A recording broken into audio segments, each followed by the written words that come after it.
Om Sthapakaya cha dharmasya sarvadharmasrupine avatar varishtaya Ramakrishnaya te namah. We are continuing this discussion on Ramanujacharya and this system of Vedanta philosophy known as Vishishtadvaita.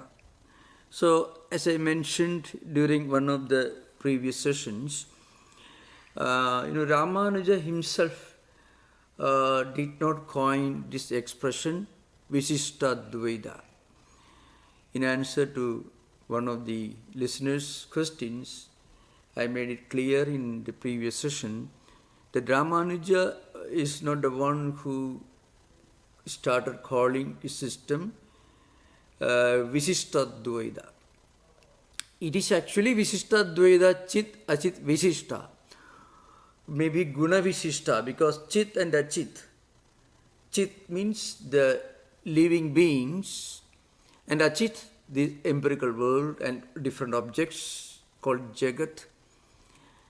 And Brahman is, according to Ramanuja, is Vishnu Narayana, is a monotheistic divine being with some attributes, all the auspicious attributes, powers, with the indweller in all beings. So it is Advaita in the sense that it accepts one reality or unity, but at the same time it is Visishta Advaita, because that reality itself evolves to Parinama into this empirical world and different objects in this empirical world, and also different living beings or jivas. So maybe, according to some scholars, the first person who gave the designation Vishishtadvaita was the commentator. His name is Sudarshana Suri, who wrote a commentary called Sutra Prakashika. It is a commentary on Ramanuja's commentary on Brahma Sutra, which is called Sibhashyam. So in that respect, he may be the one who can be called, who may be credited with the authorship of the expression Vishishtadvaita.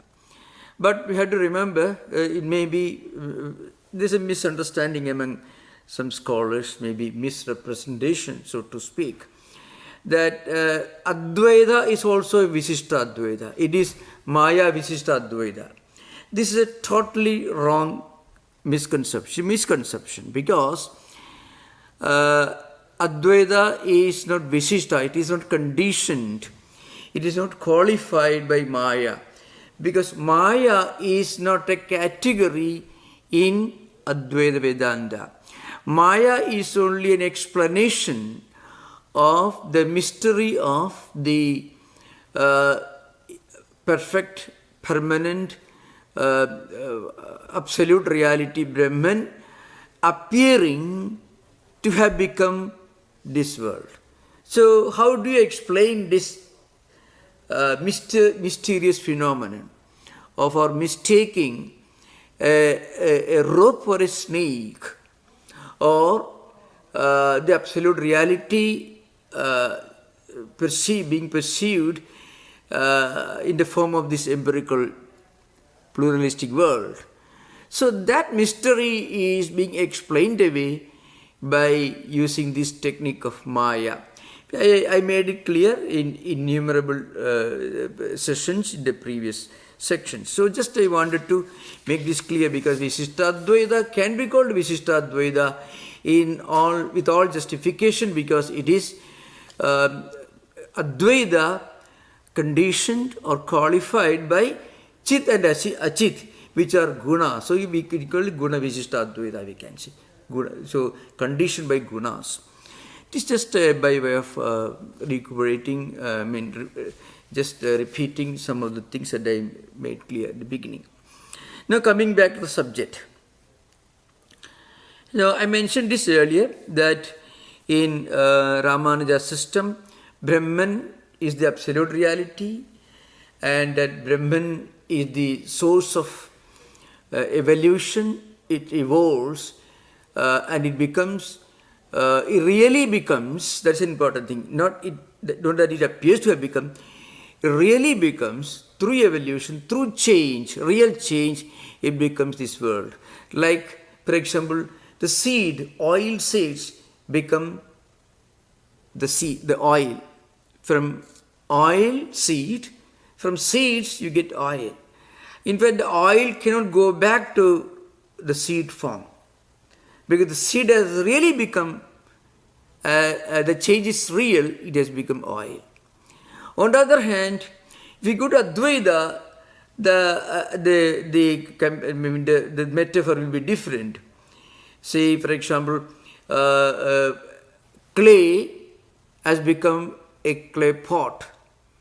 In fact, before the clay pot came into existence, it was clay. And when the clay pot is sitting on your table, still it is clay. And when it is broken, again it goes back to clay. So this appearance, I mean, the clay appears to have become the pot. Why it's called appearance? It is there. It is a real form. You call it clay pot. You may call it a pot. It is there. But the nama and rupa, the name and the form, cannot exist independent of clay. So even if the clay pot is sitting in front of you, even if you're drinking water with the clay pot, still it is only clay. Then the clay cannot be used for drinking water. That's because it has not taken this form, so it has not got a new name, a pot. But the nama and rupa are superimposed upon the clay. But in the case of Ramanuja, it is different. The world is real, and it has got a distinct entity, but it is not independent of Ishvara. So also jivas, the jivas and jagat, different living beings, and called the soul, so to speak, or different objects in this external world called achit. They are distinct from Ishvara, Vishnu Narayana or Brahman, because Ramanuja's Brahman is Saguna Brahman with the name Vishnu Narayana, with certain forms and qualities and characteristics, and all auspicious qualities, etc. So, the world and jivas are dependent upon Vishnu Narayana, but still they are distinct and different. So that's why it is called Chit Achit Vishishta. And this world of different objects and the jivas, living beings called Chit, different manifestations of soul, in this world, they constitute the body of Brahman. But Brahman is not affected by all this plurality of different entities in this world. One may ask this question, in that case, how it is different from Bheda, Achintya Bheda is a system of philosophy attributed to the Vaishnava system associated with Chaitanya Mahaprabhu. Baladeva was a later commentator who wrote a commentary on Brahma Sutras in the light of Chaitanya Mahaprabhu's teachings. And the system is called Achintya Bheda or inconceivable difference and non-difference combined, so to speak. So in that case, you can say Ramanuja system also can be called Bheda, because on the one hand, different objects in this external world and different jivas, they are different, Bheda, from Ishvara.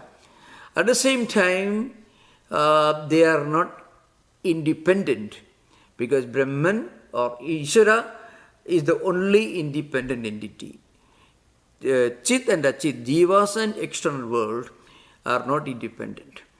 So you can call it Bheda, but Vishishtadvaitins won't agree with that, because Bheda and Abheda cannot exist together. So they would say it's a contradiction in terms. Of course, Chaitanya Mahaprabhu came long after Ramanuja. So in many of the dialectical discussions, this is the answer they gave. Now, one important thing to remember, and this is very interesting. Ramanuja strongly refutes Shankaracharya's projecting of the concept of Maya by way of explaining Brahman appearing to have become this pluralistic world. Remember, not really become, but appearing. Why? Like clay appears to have become a pot. Why only appears? Because if you break the clay, so if you break the clay pot, it goes back to clay. Therefore, it has not really become. But oil cannot go back to its seed form. This olive oil, it cannot go back to olive form. It is just undergone a complete real change. It's called parinama.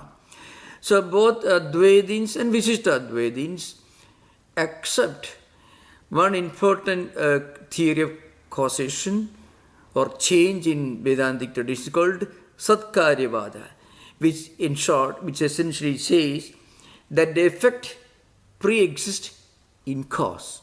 Like for example, the oil pre-exists in oil seed, or maybe the clay pot pre-exists in clay. So both the real change and apparent change, as in the case of clay becoming clay pot, a real change, as in the case of oil seeds becoming oil, both come under the category of one important doctrine, theory of causation called Satkaryavada, which means the effect pre-existing in cause. According to Advaitins, the cause really doesn't become the effect, but appears to have become the effect. But according to Ramanuja and according to Sankhya philosophers also, who came long before Ramanuja. So according to Sankhya philosophers also, it's a real change.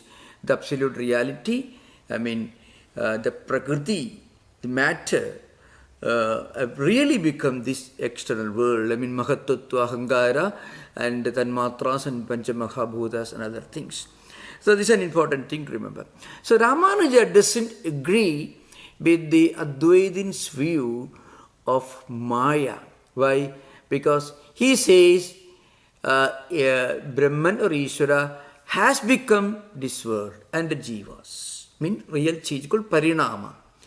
The real change is called parinama in Vedantic tradition, and the apparent change is called vivarta in Vedantic tradition.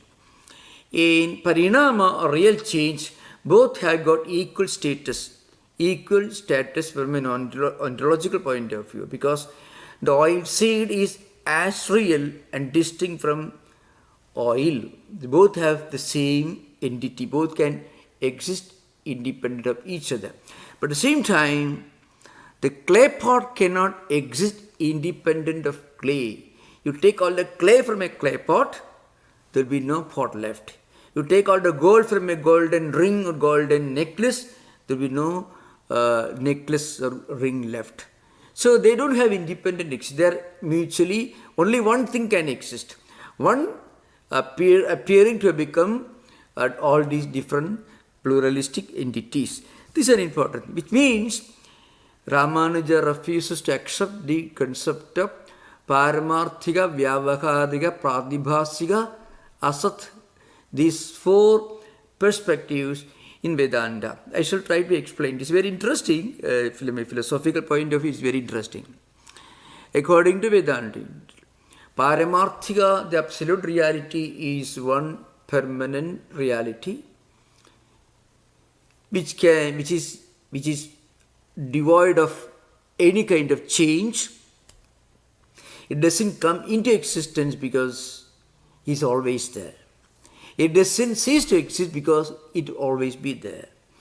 It doesn't grow. It cannot be called existing because existing implies a transition or a change from a state of empirical non-existence into a state of empirical existence. So you cannot say Brahman exists, because Brahman is always there. It doesn't grow, it doesn't evolve, it doesn't decay, it doesn't die. It's called Shatvigaras, 6 changes, which actually was stated. This idea came for the first time in the 6th century work called Yaska's Niruktam. Niruktam is actually an etymological work which describes the meaning of many of the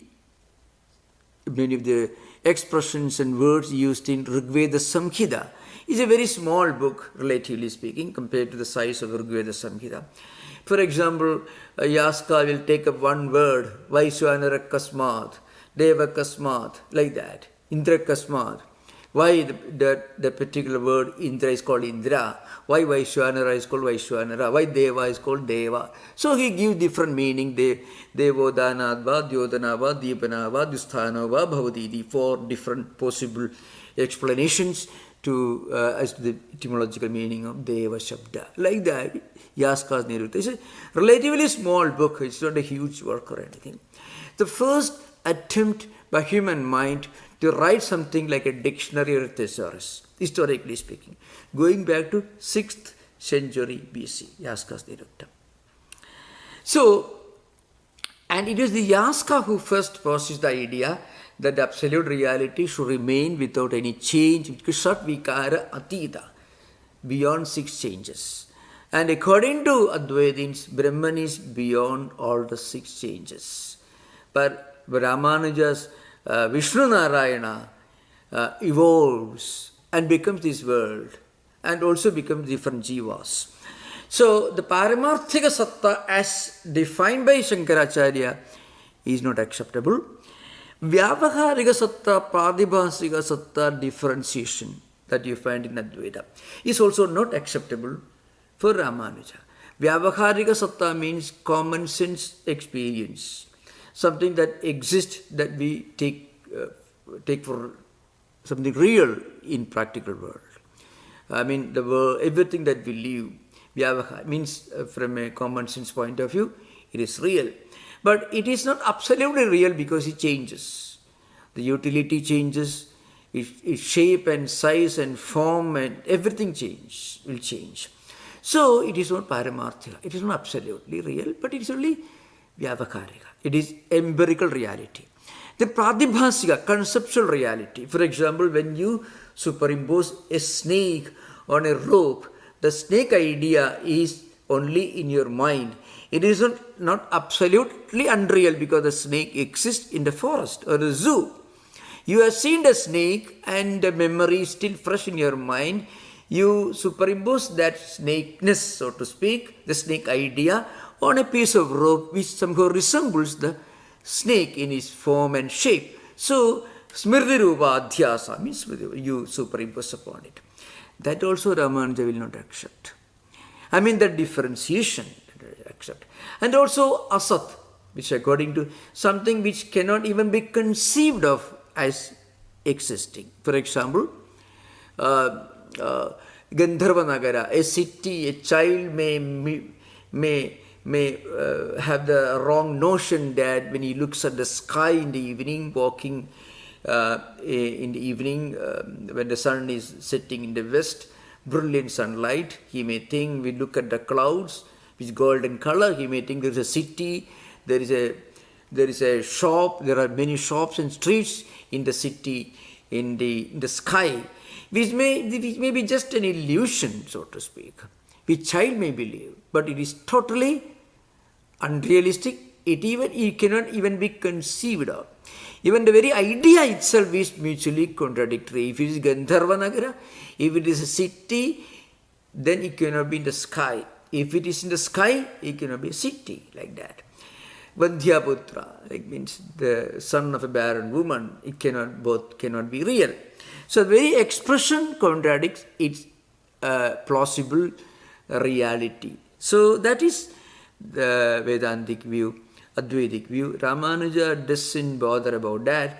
That's why Frequently you find in Ramanuja system and Madhva system and Vallabhacharya, Nimbarka, Baladeva system, everywhere you find, there's a great problem in understanding the true meaning of avidya and maya as defined and clearly explained in Advaita Vedanta.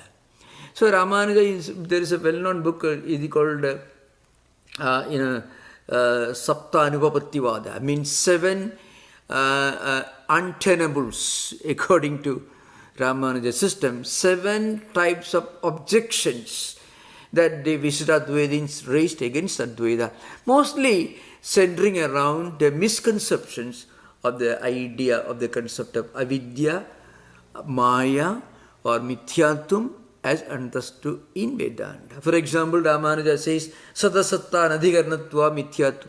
Sadasatta anadhikarnatvam va mithyatvam.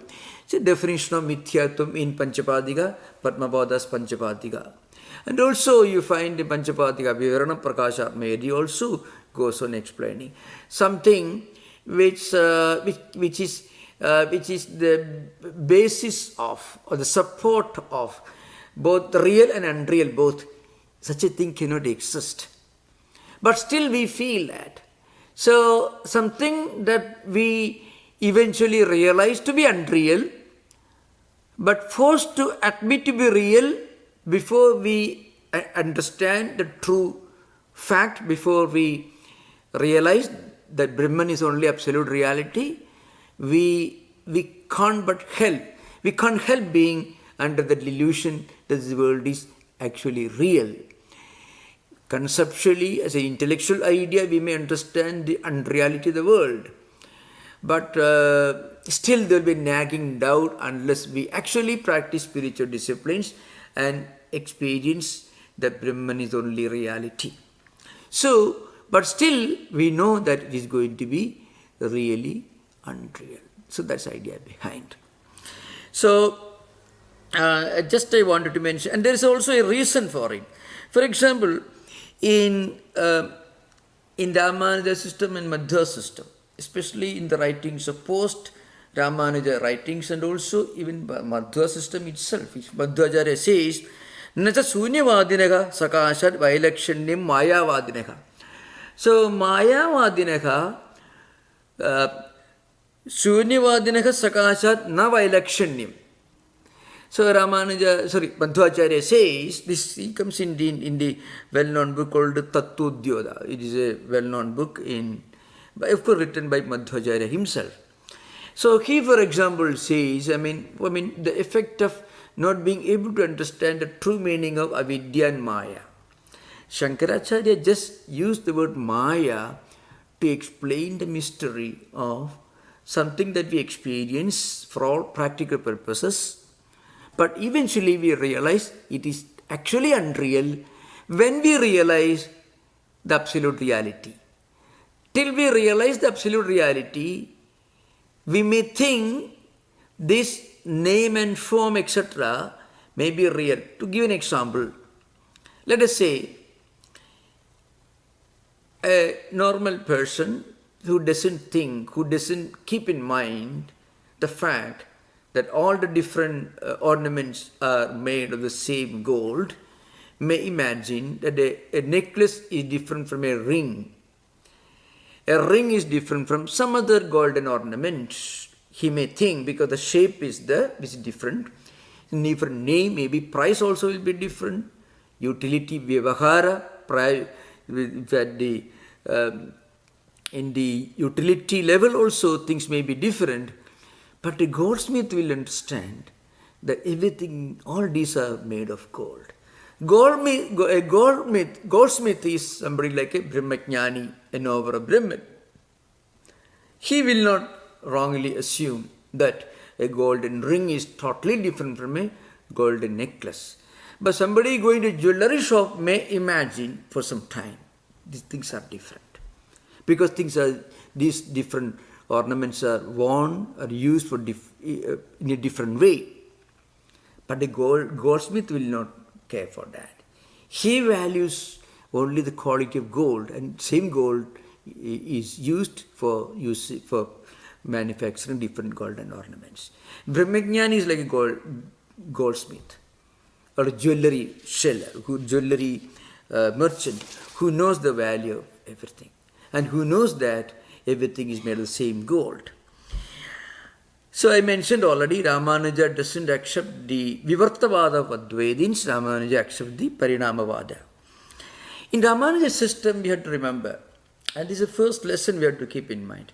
It's called Tattvatrayam, means three fundamental categories, which I already mentioned, but I want to elaborate a little further.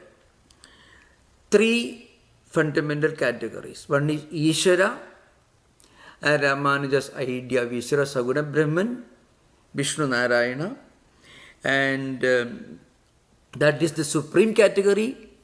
That's the only independent category. And this Vishnu Narayana, the God idea, has got different attributes. And the second category is Chit, Jivas. Jivas are dependent upon Ishvara. Ishvara is the only independent category. Jivas are dependent upon Ishvara because Jivas constitute Amsha, parts. So you call Amsha, Amsi Sambandha, it's called. Amsin is Ishvara, Amsha, part, is Jiva and Jagat. So Sesha, Seshi, Amsha, Amsi, like that will Niyamya, Niyamaga, like that, all this we will discuss in course of time. So God or Ishvara is the only independent entity. And all the jivas and Jagat, all different objects in the world, are the results of parinama, the change of Ishvara into all these different evolutes. Through parinama or change. That is a real change, not apparent change. So it is technically called Sarira, Sariri, Sesha, Seshi, Amsha, Amsi, and Niyamya, Niyamaga, Raksha, Rakshaka, means all other entities are being preserved and protected by Rakshaka, Vishnu Narayana. And the honor of the Sharira, Sharirin is Ishvara. Sesha is a part. Niyanta is the controller. What is controlled constitutes jivas and jagat. The controller is Ishvara. Ishvara is Antaryami, is the indweller, living in everyone as the indweller. So, the Ishvara is the only independent category.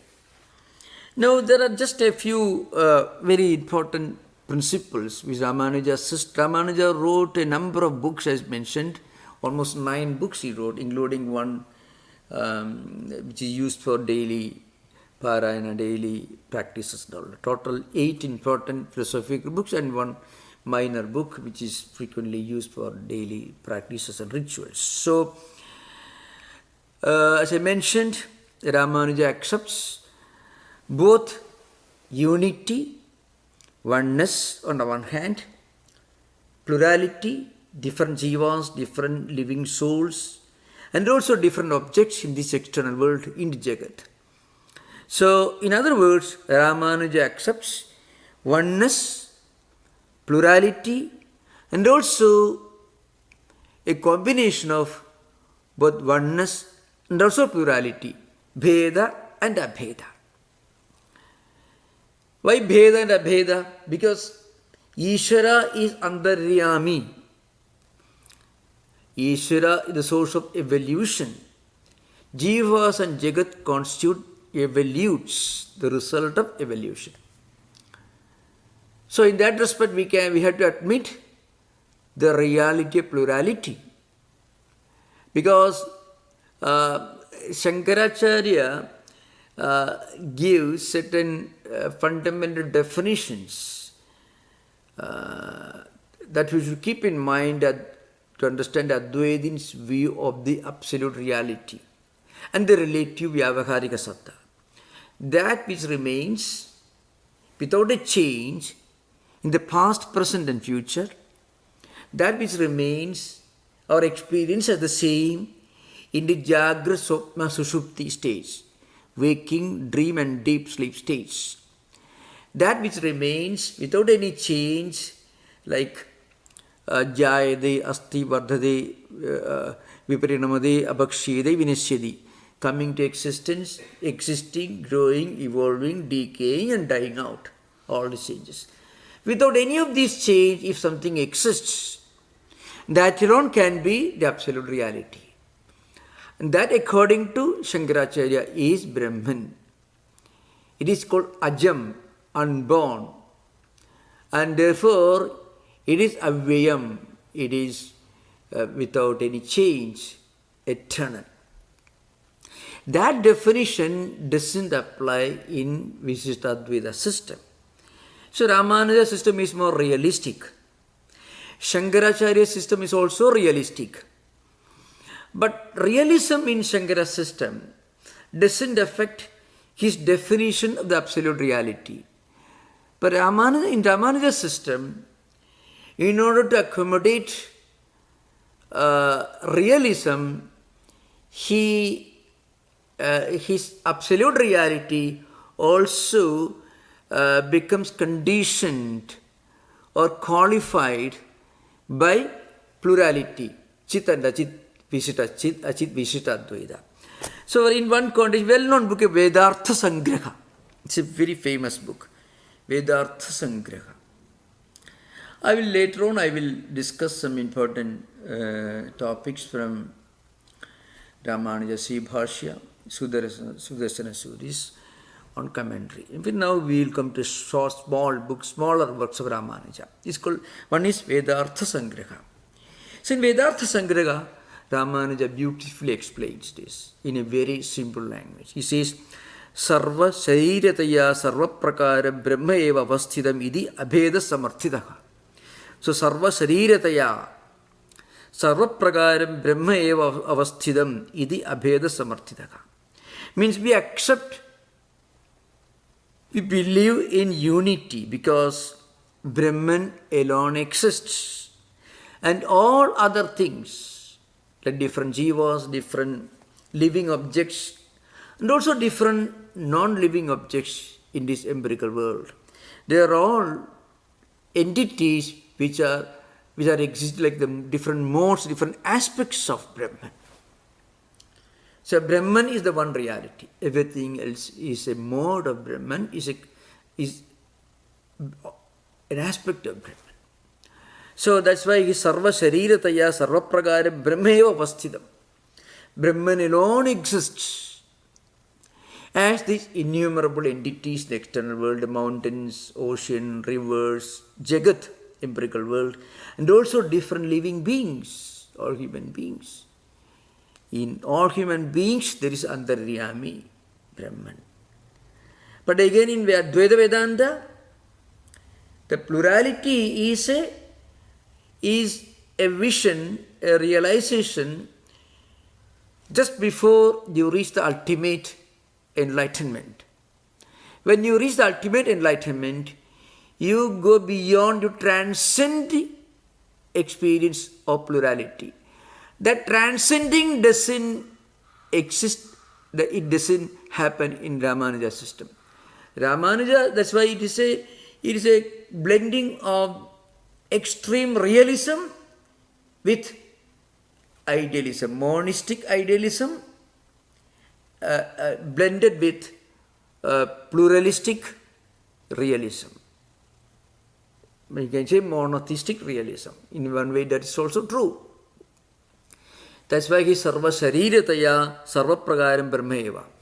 Brahman, Vishnu Narayana alone exists in the form of all these different living beings, all the jivas. That's one thing. So, we accept Advaita, oneness. And Ramanuja says, we also accept plurality. We also accept diversity. And there he says, Ekameva Brahma Nana Bhuda Chit Achit Vastu Prakaram Nanatvena Avasthidam Iti Bheda Abhedu. So, we also accept unity and plurality together. Bheda abhedo divachana. We accept not only abheda, as mentioned earlier, unity, we also accept plurality. Why? Because both Brahman has all these physical and spiritual entities as his aspects. So all these are different aspects of Brahman. Therefore, that absolute reality is qualified by plurality. Ekameva Brahma nanabhuda chit achit vastu prakaram. Chit jivas, achit empirical objects in the external world, jagat, nanatvena avasthidam. They exist in a pluralistic manner, in a pluralistic fashion. Iti bheda bhedo. So, we accept plurality. And then we accept a combination of bheda and abheda, plurality and unity together. So he says, achit vastunascha, chit vastunascha, ishwarasya susarupa bhava vailakshanyat asangadat cha bheda samarthidaha. So we uphold plurality. Why? But Jiva, Jagat, Ishvara, they are mutually distinct and essentially, in their substantive manner, they are distinct. So we accept Bheda, we accept Abheda, we accept a combination of both Bheda and Abheda, but not in the way as taught by Baladeva in his commentary on Brahma Sutra. Is called Chaitanya Mahaprabhu's system, where it's called Achintya Bheda Bheda. It's different, because here Ramanuja says the same reality, it is only conditioned by Chit and Achit. Reality is one, Brahman, Vishnu, Narayana. But the Vishnu Narayana exists in all living different beings. So, conditioned by plurality, conditioned by Chit, Achit entities. That's why Chidachit Vastunaha Ishwarasya Susarupa Bhava Vailakshanyad. Because every entity in this external world, Achit Vastunaha, and every Jiva, Chit Vastunaha, Vailakshanyad, they are distinct and different from Ishvara, from monotheistic reality, and they don't mix together. Therefore, Bheda, distinction, or diversity, plurality is also accepted in Ramanuja's system. It's a very, that's why I mentioned Ramanuja's system is more realistic. So I should repeat what I said at some point of time. That is, Swami Vivekananda expounding Indian philosophy in modern times from a spiritual perspective and from a spiritual evolution perspective, we can see that we evolve from Vishishtadvaita to Advaita. We don't reject Vishishtadvaita, only we transcend Vishishtadvaita. This is important. Maybe a classical example I can give, may not be exactly comparable, but to give an example, in the Christian mystical tradition, for example, if you read the teachings of Meister Eckhart, and if you read the teachings of saints like Saint Teresa of Avila, Saint Francis, you find, or maybe in and some other mystical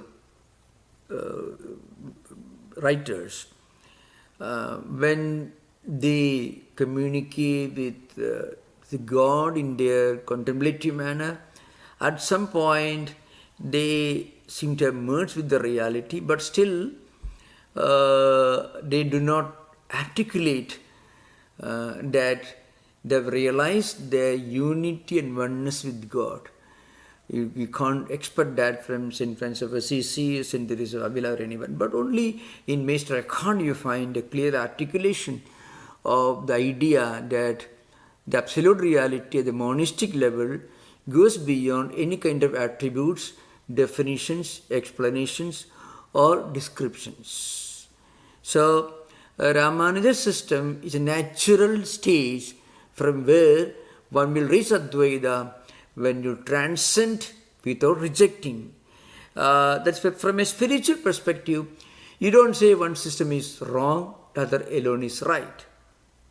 It will be stupid for anyone to say that you should go to Harvard to get education. What you study in primary school is all wrong. Or what you study in an ordinary college is wrong. Unless you get a PhD or Harvard, everything is false. No. You don't reject the previous stage. You outgrow, you go beyond. This is spiritual perspective. So you don't put dividing lines and boundaries between different systems. It's an important thing to remember. Spinoza's system roughly can be called an approximation, coming very close to Ramanuja's devotional theism, so to speak.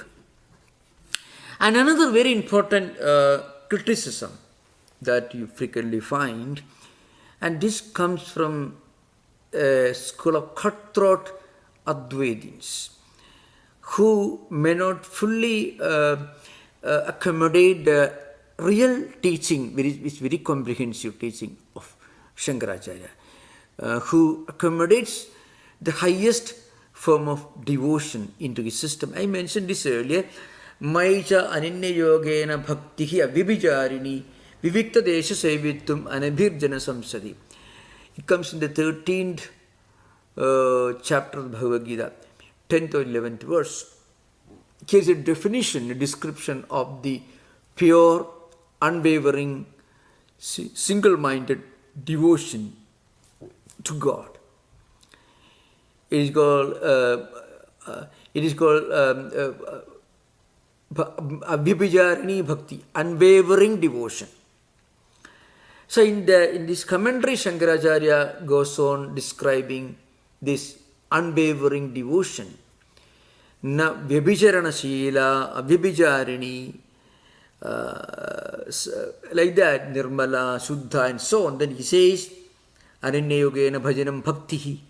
I mean, without any wavering, without any distraction, any dissipation, if you focus your mind on a single ideal, that devotion is bhakti. And that bhakti, when it becomes completely free from any kind of wavering or distraction, it is called avibhijarani bhakti, which in Ramanuja system may be called prapatya sharanagati, total self-surrender.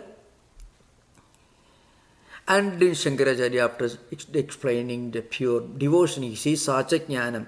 And that bhakti is also the highest Advaitic experience, called jnana.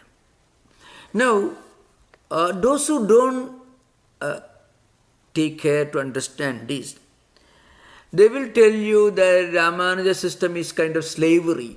You consider yourself to be a servant of God, which is quite beneath your dignity. So such criticisms, actually there were some criticisms. So Ramanuja, actually there are some important statements in Ramanuja's own system. Most probably, Ramanuja must have got these ideas because he was himself a student of Yadava Prakasha, who belonged to this category of the cutthroat Advaitins, who won't have anything to do with devotion or puja or anything. I mean, so sometimes such people will consider total sharanagati, self-surrender, as some kind of a subservience, subordination, servitude to God. So Ramanuja deals with this problem. And this again comes in Vedartha Sangraha. He says, Atmabhimano yadrishaka tadanuguna eva purushartha pratitihi. What he says is, that which is an individual actually sincerely pursues as his ultimate spiritual goal depends upon what he conceives himself to be. So, what he conceives, how he defines himself, that decides his highest spiritual goal. So, you have two choices. One choice, you can be a slave to matter. You can be a slave to your own senses and sense objects, sense desires. So that, and then frequently we try to define and understand independence as some kind of a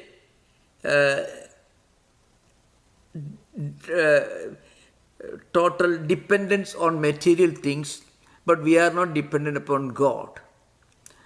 We have to be dependent upon something. If we don't make ourselves dependent upon some higher ideal, some higher spiritual ideal, the only alternative is we'll be dependent upon our own sense pleasures.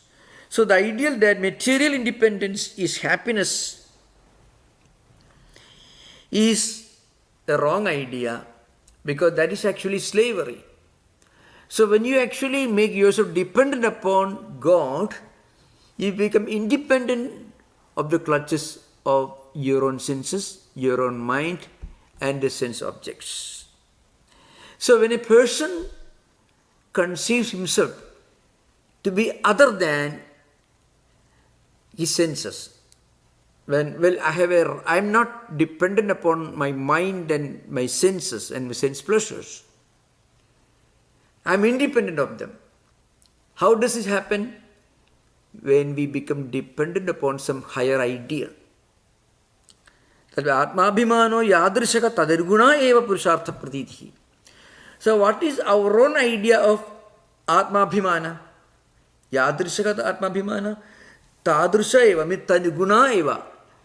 Accordingly, a purushartha pratiti. That will be our idea of the ultimate goal. Purushartha means the highest goal in life. If we consider ourselves to be something other than a slave of our own senses, then we will look for a higher ideal, a higher purushartha. And that means we become independent of depending upon our senses when we become dependent upon God or some higher ideal. It's a very psychologically very logical interpretation. So people who think, I don't believe in God, I believe in some kind of spirit, I'm spiritual, I'm not religious. Actually, many of them, they declare the freedom from God. I don't care for a dictator God. Then who would we care for? We care for money, rich, material things. So some kind of dependence is unavoidable for every living being. The best way for us to become independent of the clutches of our own senses, slavery to our own senses, is to become dependent upon something higher, some higher ideal. And according to Ramanuja, dependence on God is the way to become free from dependence upon material things. It's a very logically very important. And then I want to give listeners an idea of different approaches in Vedanta, in the Ramanuja system, and also in the Brahma Sutras of Shankaracharya. So Ramanuja wrote this well-known book. It is called Vedanta Saraha. Actually, you find a very brief exposition of Brahma Sutra. So it's a very Ramanuja says, for example, just to give an example, some sample demonstration, because people have to spend long years to study Sri Bhashyam, which is very abstract but very important canonical work to anyone who wants to make a serious study of Ramanuja's system. So just for example, one sutra, I just give an example, Janmadyasya Yataha. It is one of the earlier sutras. Asya vichitra chit ajit misrasya vyavasthita sukadukkhopabhogimya jagado janmasthidilaya yata tad brahma idi प्रतिपादयति सुधिरीत्यर्थः यतो वा इमानि भूतानि जायन्ते येन जातानि जीवन्ति यत् प्रयन्ते विसंविशन्ति तद्विजिज्ञासस्व तद्ब्रह्म. It is quoted from Taittiriya Upanishad, from Krishna Yajurveda. Shankaracharya also quotes the same mantra while expounding this second sutra, Janmadisyatakha. So the point is, from what ultimate origin the entire creation comes into existence. Asya vichitra chit ajit misrasya vyavasthita sukadukkhopavagamyasya jagado janmasthitilayayatah. So the point is, it's a simple thing. Ramanuja says, Sutre yata iti hedu panchami is a reference to Panchami Vibhakti. You find Shankaracharya also is the same. Janistitilayanam sadharanatva janiheduttam cha nimitto badana rupam vivakshitam. So Ramanuja says, from whom, janma yasya yataha, yataha asya janmati means, from what reality, from what origin this entire creation comes into existence. Origin, existence and dissolution. So his causality in protection includes his being efficient cause as material cause. So Ramanuja will explain the same thing. The only difference is, in this commentary Ramanuja would say that this origin is one saguna, sakara, Savishesha, Sagala, Kalyana, Gunaniti, an absolute reality in the form of a supreme being who is a repository of all auspicious qualities and characteristics, who is compassionate, who is the Nimitta Karanam and Upadana Karanam, both material cause and also efficient cause of this world. Through evolution, that Saguna Sakara Savishesha Brahman, in the form of Vishnu Narayana, evolves and becomes this world, and this world and the different jivas cannot exist independent of the Vishnu Narayana. In Shankara's system, his conclusion is something little different. So he says,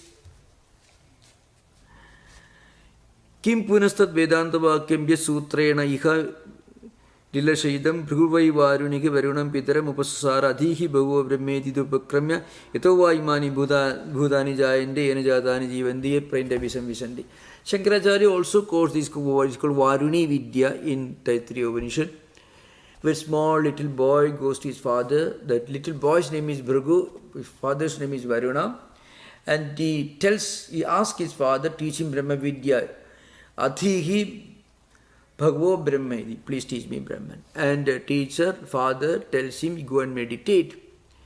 From where all these different objects come into existence.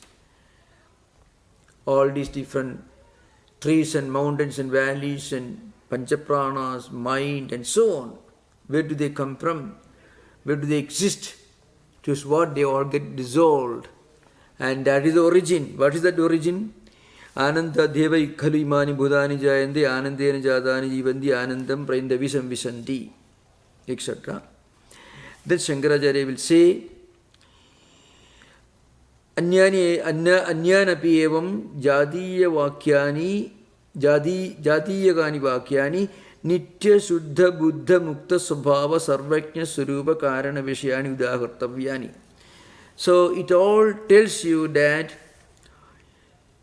the real cause of this creation, this world, is nothing but Nitya Suddha Buddha Mukta Svabhava Ishvara, which is Nirguna Niragara Nirvishesha Brahman. That's all. So Ramanuja interprets this world as actually evolving from a Saguna Sagara Sabhisesha Ishvara, from a monotheistic God with attributes, names and forms and auspicious qualities. Shankaracharya says this entire existence appears to have become evolved, appears to have become manifest, like the clay appears to have become pots and pans, etc. Not real, no parinama, but vivarta appears to have become. Transfiguration is the English word. Transformation is parinama, transfiguration is vivarta. So this change has not happened. Just like clay pot has not become different from clay, you break it, goes back to clay. But the oil cannot go back to oil seed. Example of parinama or real change, transformation, transfiguration. The example is, for transfiguration, the example is the gold appears to have become different golden ornaments. The earth or clay appears to have become different utensils, different pots and pans made of the same clay. Like that, this world appears to have become vivarta from Brahman, Advaita Vedanta, the Saguna Brahman, Ishvara, Vishnu Narayana, really has evolved into different objects in this world and also different jivas in this world. From a spiritual perspective, you can believe in Vishishtadvaita, it is wonderful. But as we evolve in spiritual life, we never reject Vishishtadvaita, we go beyond Vishishtadvaita. That's the idea behind. So thank you, we can have interaction, you are most welcome. Yeah. Hello, Swami. Yeah.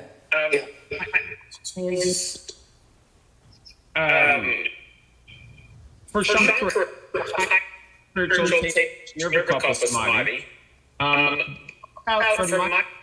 Madhava and Ramanuja, they both seem try to get Savikalpa Samadhi. Is there a different sort of realization that each of those dualistic systems come to? Yeah, okay. Nirvikalpa Samadhi as understood in Advaita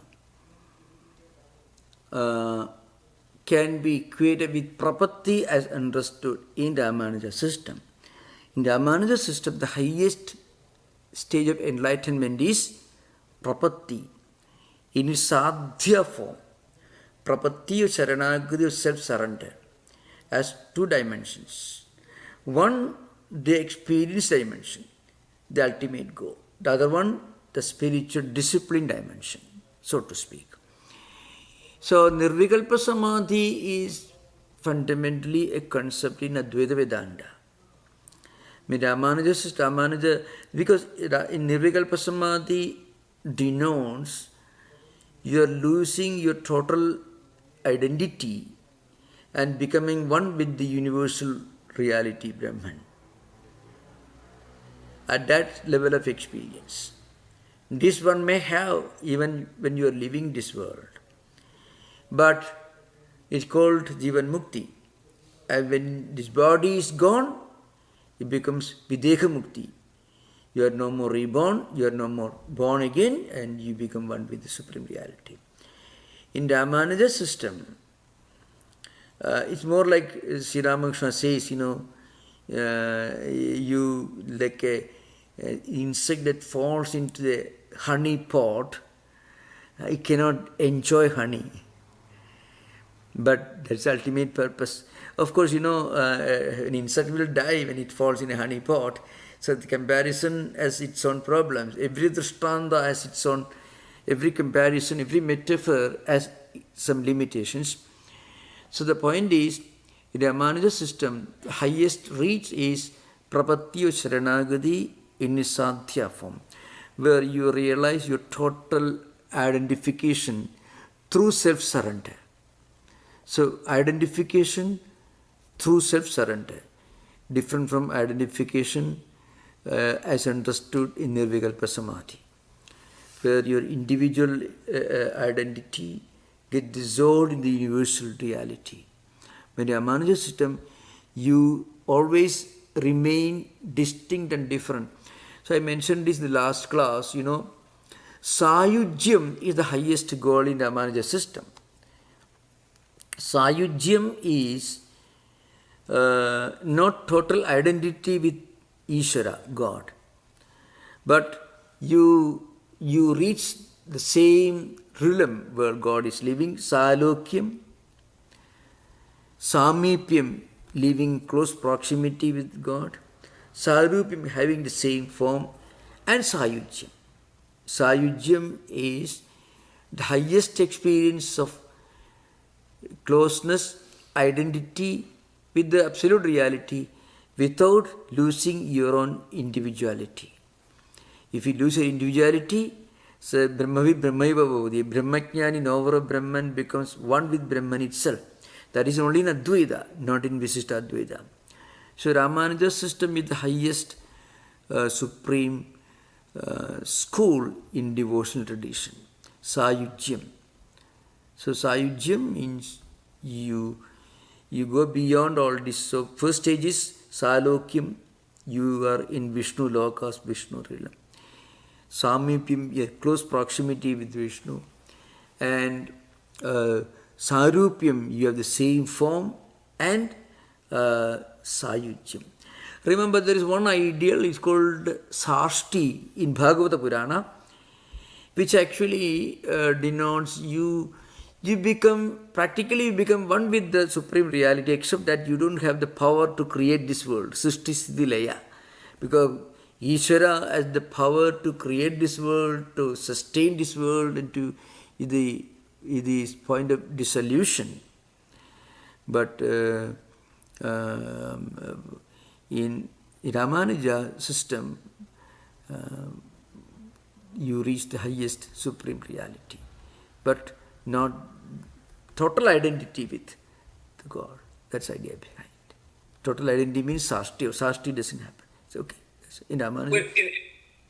In Madhava system, would they also, in terms of the Samadhi experience, would Madhava's system, you have Savikalpa Samadhi, and also in Ramanuja's, Savikalpa Samadhi is the highest, so both of those would have a similar realization? The Savikalpa Samadhi, Nirvikalpa Samadhi, these terms are used in Patanjali Yoga system and also in Vedanta system. Ramanuja uses different categories and different terms. Roughly one can say Savikalpa Samadhi can be called the equivalent of Sayujyam. We can more or less say that. Another important thing, what I mentioned earlier, from a spiritual perspective only we can really make a comparison.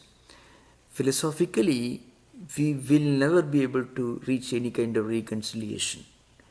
But from a spiritual perspective, reconciliation naturally happens within our mind, our heart, because part of our experience.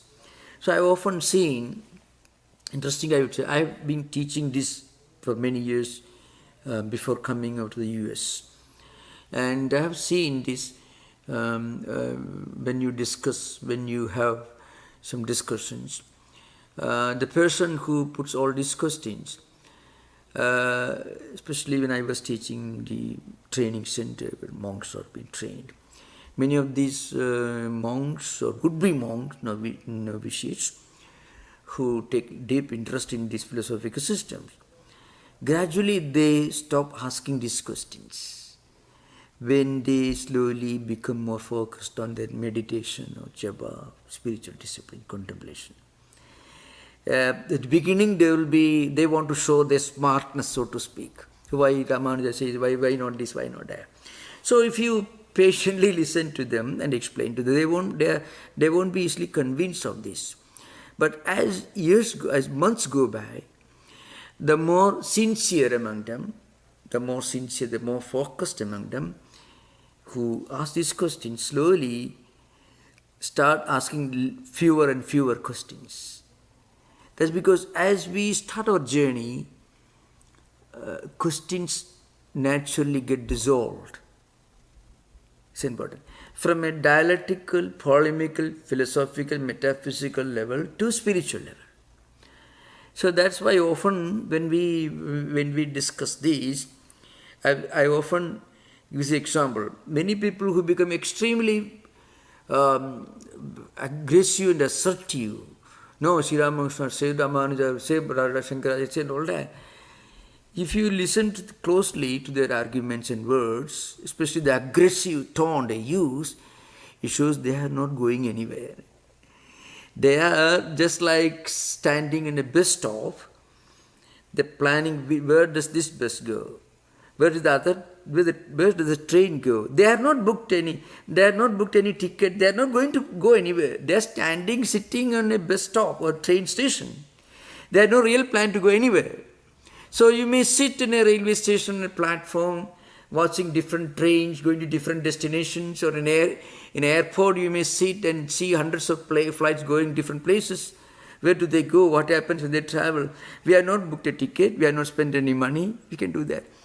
So, but on the other hand, when we actually go and buy a ticket, when we actually plan to go somewhere, then we start wondering less and less, This is true in spiritual life also.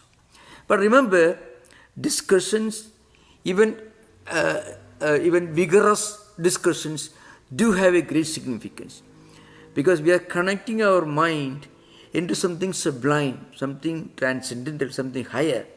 So slowly when we do that, gradually we find our questions become less and less distracted and become more and more focused.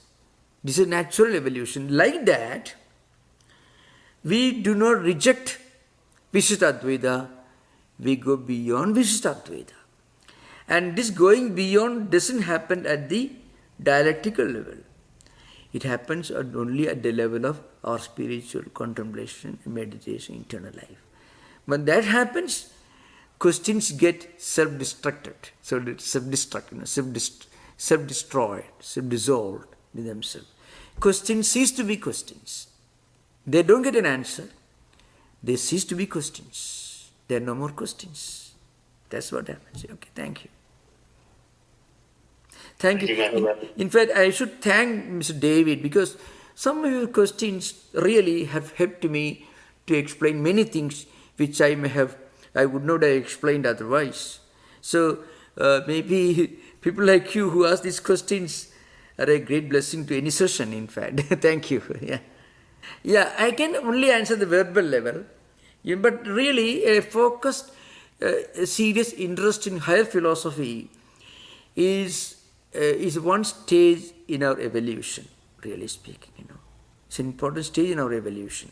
Thank you for the questions. Thank you. The lokas that you know of, they are all temporary. The Vishnu loka, the Sayujyam, is permanent, or is it when you live out your accumulated, anyway you need to come back to the Bhuloka? Yeah, in fact, after Sayujyam, you are not reborn. No. After Sayujyam, the highest result of prapatti, one is never reborn. That's what Manija system says, yeah. You will be eternally in Vishnu Loka? Yeah, you become, that's why you get the same form as Vishnu, Sairupyam, and Sayaloka will live in the same world, and after Sayujyam, one is never reborn. Of course, there are many stories in the Bhagavata Purana and in Ramanuja's own. Ramanuja accepted the Nalayira Prabandham in the 4,000 text in the Tamil Arvas tradition. So many of these great saints were the great exalted devotees who have reached Sayujyam and born in this world to enrich and to serve the world. Many great saints, according to Vaishnava tradition, are great saints who have reached Sayujyam and born for the good of others. Avatara. Yeah. Not avatara. Avatara is a different term used in different context. They were all exalted saints. But they are not forced to be reborn. Sometimes great names like Narada, Shuka, many like that, if you look at the Puranic history. See, Hinduism is such a vast body of subjects, Maharaj, earlier on, there was a question. There was a mention, at the risk of being stuck at a way earlier station on the train line. You mentioned the grammarian Yaska and Narukta. Yeah, Nirukta. And, he's one of the great Sanskrit grammarians in history. So early on, certainly the earliest. But is it crucial to understand the work of the grammarians in order to interpret the Vedas? Yeah, Yaska's work is important because it is historically the second important effort to interpret and expound Vedic mantras, Vedic terms. The first one is Vaidika Nikhandu. Before Yaska, there was Nikhandu literally means dictionary, something along those lines. But Yaska, the Nikhandu is not available in its full form. But the most important work that is available in its full form is Yaska's Niruktam. There was a Vaidika Nikhandu. Nikhandu in Sanskrit means dictionary. This means dictionary. So Yaska's book is important because it's historically the first effort that's available to us today in full form, is the first effort to explain the words. He mostly gives different alternate meanings, actually. So why this word is Vishwanara Kasmad, Vishwanara Naiditi Vaishwanara. Like that he goes on explaining. So historically it's very important. Om Shanti Shanti Shanti Harihi Om Tat Sat Sri Ramakrishna Pranamastu.